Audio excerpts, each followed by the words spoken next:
Hey, what's up guys? Ryan from the Grappling Central podcast. I'm here today with my friend Justin Garcia, aka Master Chim. We are in the Bronx at the Jungle Gym, which is his academy. First MMA school in the Bronx.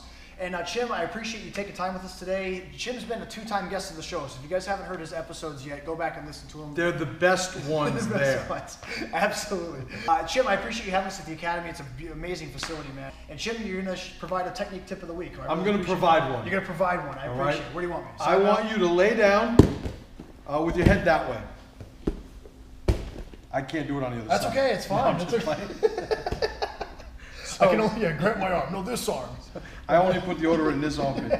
So we're going to talk about the Americana today. So the Americana is a shoulder lock. It's one of the more basic moves of Brazilian Jiu-Jitsu. And I like demonstrating it in situations like this because it allows me to touch on a couple of concepts that I think every Jiu-Jitsu student should be applying. So I'm going to first do the move, and I want you, just so they see when the tap happens, Sure. You know, I'm going to come here, and I'm going to do it. Wow. So now, Jeez. where's the paintbrush? Yeah. Where's the scraping the hand? Where's the elbow up? Wow. When you understand what certain moves are, I liken it to, the analogy I use is collecting or accumulating clay for a sculpture. Okay. I need enough clay in order to have it, but then once I accumulate that clay, the process then becomes taking away all the things that don't matter.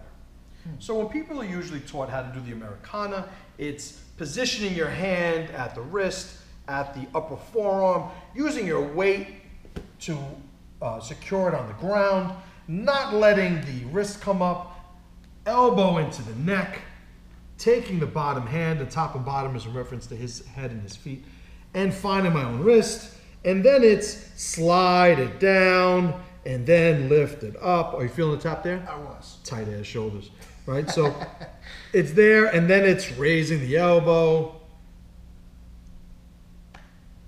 And when you see people doing this, not only in instruction, but also in application, you see that same framework being demonstrated.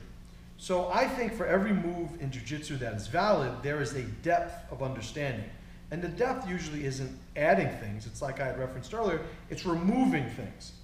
So I'm going to apply just a deeper level understanding and application to a very basic move, right? To me, there's no beginner moves. There's basic moves. There's pure moves, which is much different, right? A layup in basketball, it's worth the same points as a dunk from the foul line. Sure. It's a lot easier and a lot more consistent too, by the way. So I think there's a lot of power when we stay in those foundational moves. So same setup. I'm looking to isolate this arm. I'm looking to bring this hand underneath, but here's where I start to do things a little bit differently. I understand there's a whole series of levers and fulcrums here that I'm designing and looking to control in order to attack his shoulder, right? To rotate it beyond its range of motion. The first thing I'm going to do is I'm going to take this bottom arm, and I'm not going to settle for a position down by the end of his bicep or his elbow. I'm going to take the time to slide it right underneath where the shoulder is. So I'll wind up grabbing a little bit higher on my forearm. The hand that's holding his wrist, I'm going to pull it nice and tight so that it stays secured, same distance from his neck, and I don't allow any of this to happen. But then it's going to be three things happening at once. I'm going to be pulling my bottom elbow into his ribs. I'm going to be bending my wrists, and I'm going to be leaning ever so slightly towards his head. So if I just do the wrists, if I just pull my elbow, if I just lean, I'll get a tap. When I do all of them at once, Oh my God. so now the thing is, when I'm doing it, there's not a lot of stray energy. There's not a lot of flopping around. There's not a lot of space and time that you wind up getting yourself in trouble. Yeah. I'm not adding anything extra. Wow.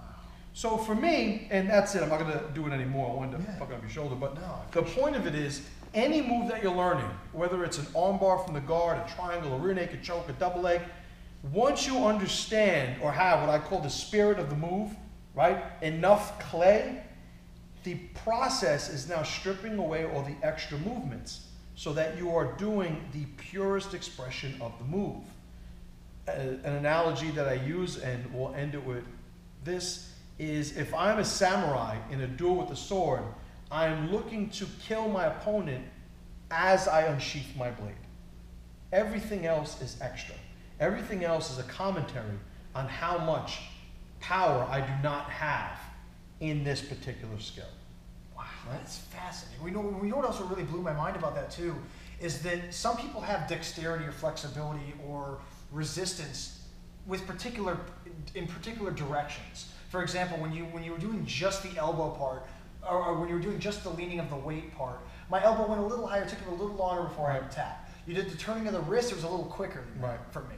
And then the third one was bringing your elbow into my body, which also got a pretty quick tap. Right. So it sounds like by putting all three of those elements together, regardless of the guy's flexibility, you're going to cover all your bases. Right, and that's the specific application. The general one is everything that's in your control, control it to the best of your ability. Yeah. Right?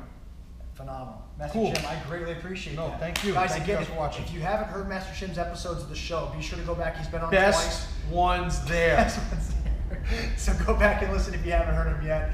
And hopefully we'll get him on again soon. So stay tuned, guys. Thanks.